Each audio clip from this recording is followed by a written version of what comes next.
Hey, folks, my guest today is Corey Kosak. He's inspired to make a greater difference and help overlooked candidates get into software sales.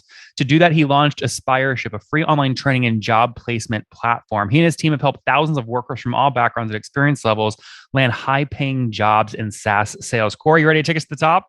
Yeah, let's do it. All right, so first question. How many engineers are on your team? We just hired another, so now we're up to four. Okay, so when you guys hear free online training in the bio, don't tune out going, oh, it's a consulting guy. It sounds like there's real software here, right? So, Corey, what is the software component?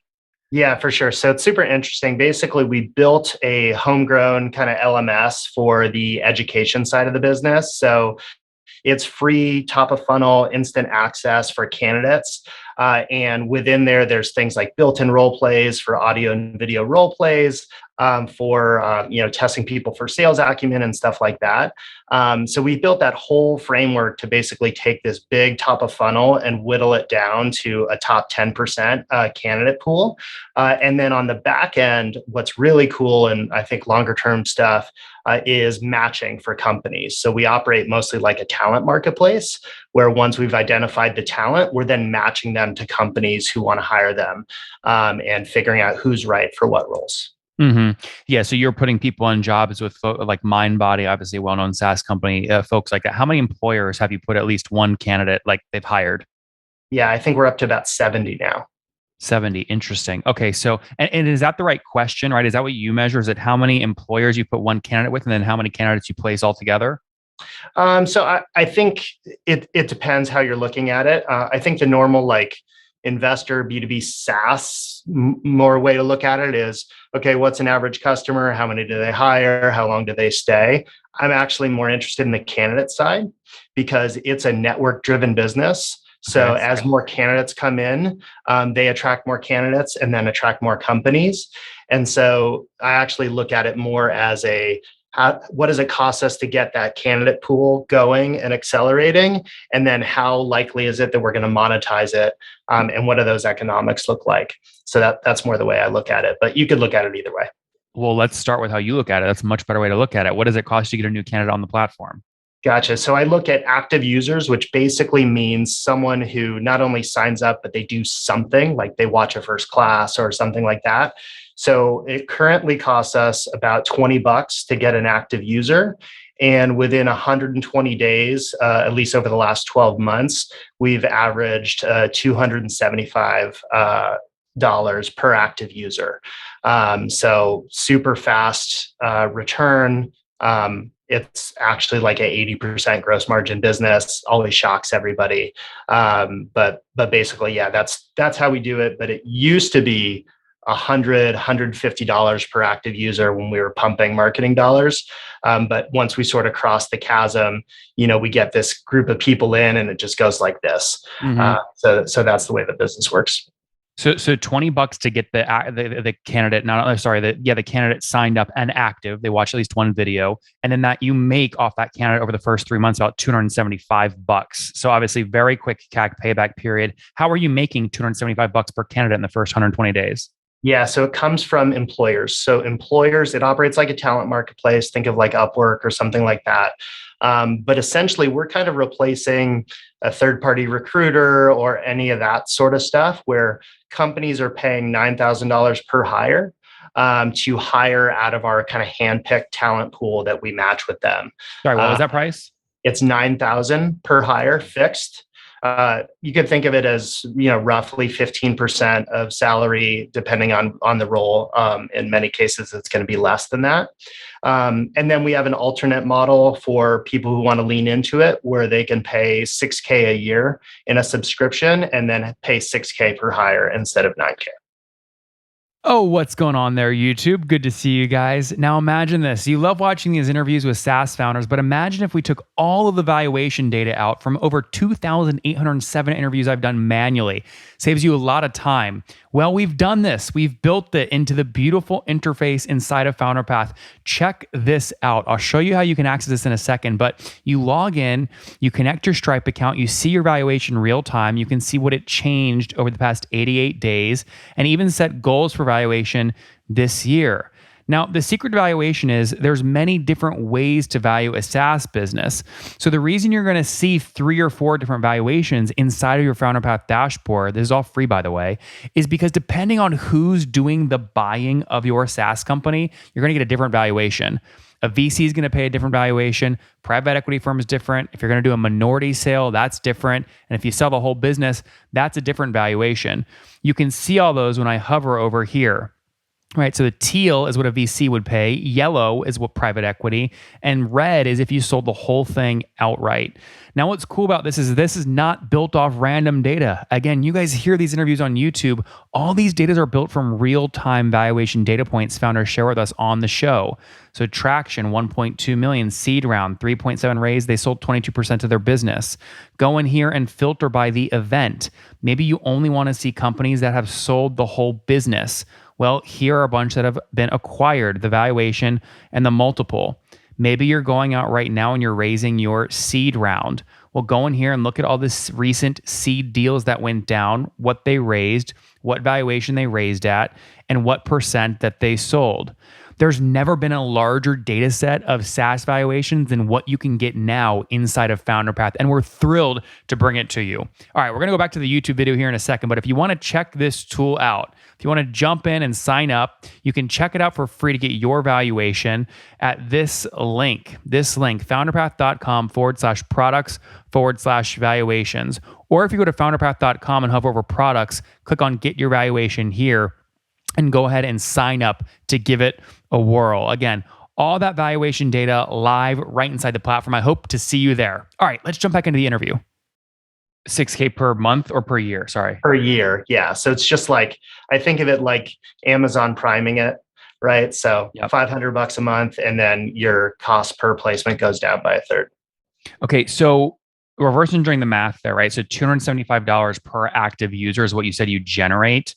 And it sounds like you generate a sale. It's a $9,000 sale placement. So can we take 9,000 divided by $275? It means you need about 32 active users to place one new successful candidate in 120 days.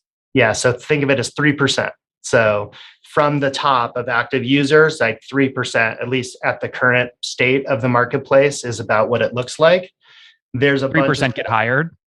Yeah. Through our network where we actually monetize. There are significantly more that get hired outside the network. We don't restrict it, but that's sort of like our distribution. So as people come through, even if they go out of network, it then spreads into those companies. It spreads into other people, candidates, and we have this really cool viral loop going on. Mm-hmm. So what's the bottleneck? Your CAC payback's really quick. 3 out of 100 active users get hired. You make $9,000 on the most, $6,000 on the low side per hired candidate. 3 candidates at $6,000, probably $18,000 for 100 new user signups. What's the bottleneck here?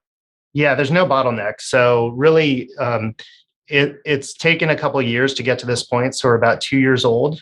The last, I would say 3 to 4 months is like the inflection point for us.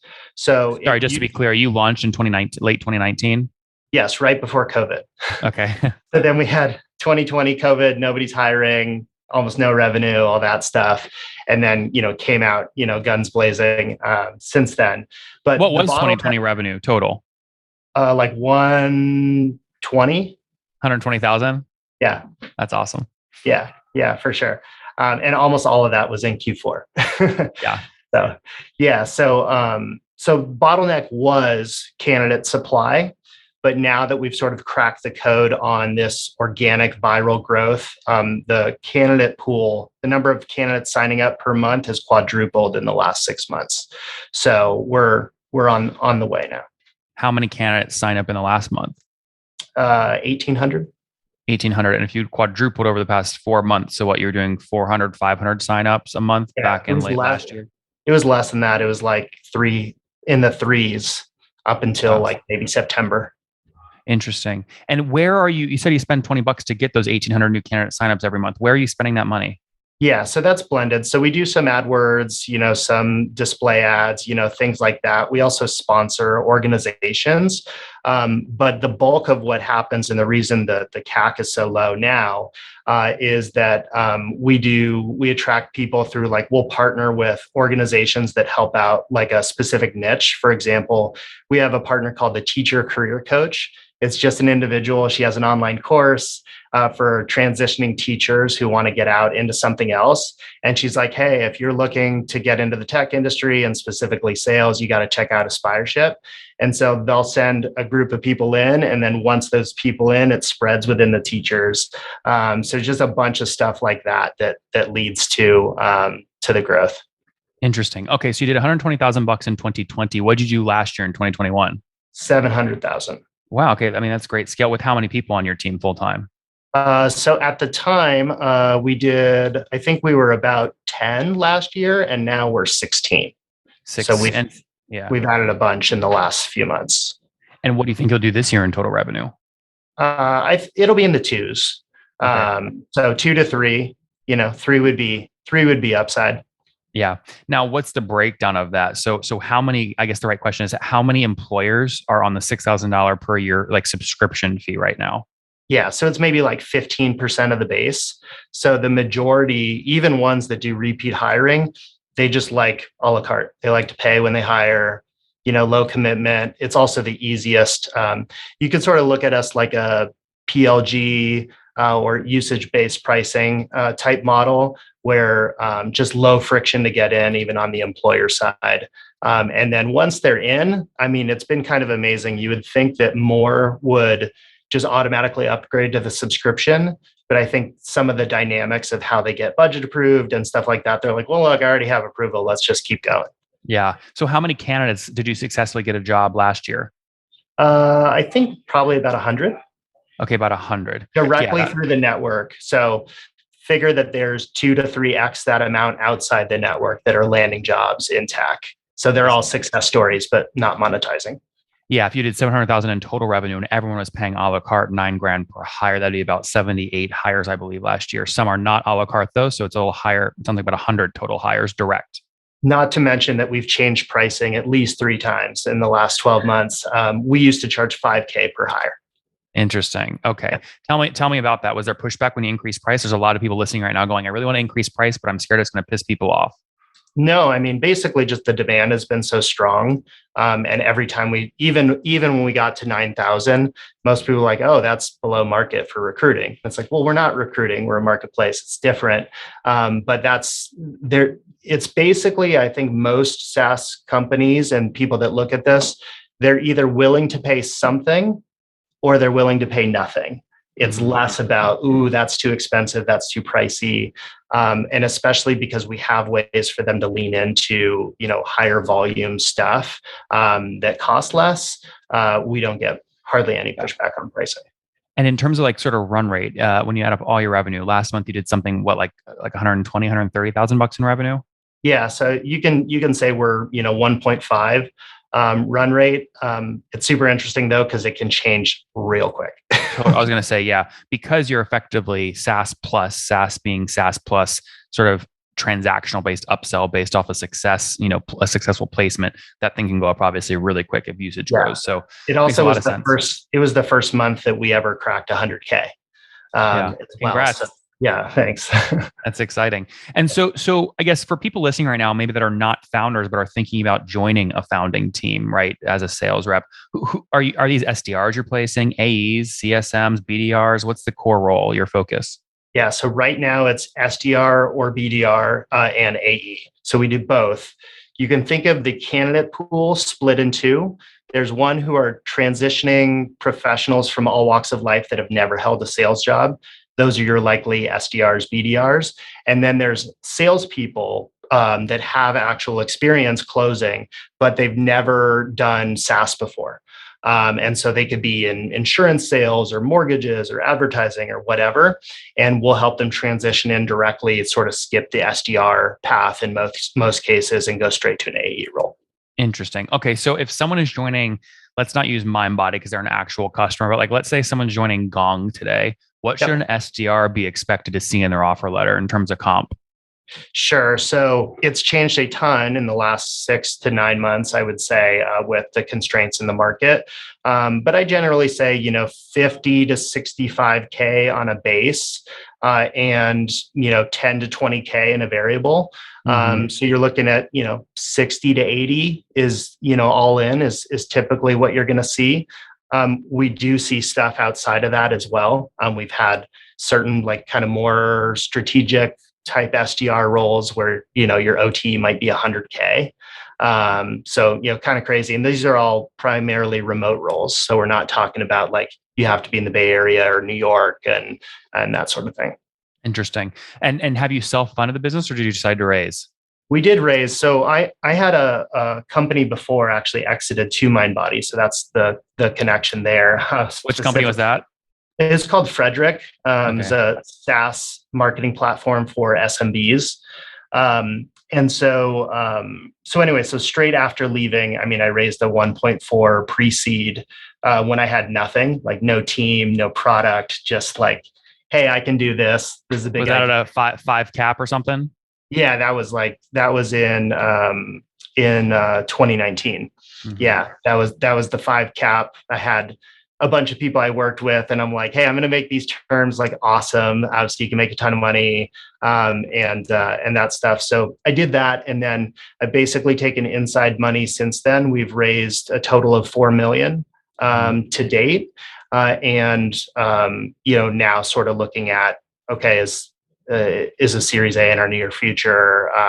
We're not far from being profitable, so like lots of different options. So 4 million minus 1.4, right, is 2.6. When did you raise the 2.6 like seed round effectively from insiders? Yeah, so we didn't do it at once. It was when COVID hit, we were like, oh shit, who knows what's going to happen here? And so we took, I don't know, another 800 something. Then we just had little chunks come in, another 600 at a different point. We did 1 million something last fall. So just all small. Did you keep increasing the valuation as well? Yeah. So kept going up. Yep. Yeah. So the last million you took in, I guess, last year, what valuation did you raise that at? Yeah. So I had about 1 million that was at a 15 cap, and then we had a top off at a 20 million cap. Interesting. Okay. So you still own what, 60% of the 65% of the business, something like that? Something like that. Interesting. Okay. And a little less than that. Okay, cool. And any co-founders or just you? Yeah. So I recruited a co-founder named Jason Rydell. We met through our kids' preschool. And he's like seasoned tech guy from PayPal. And so he's our CTO.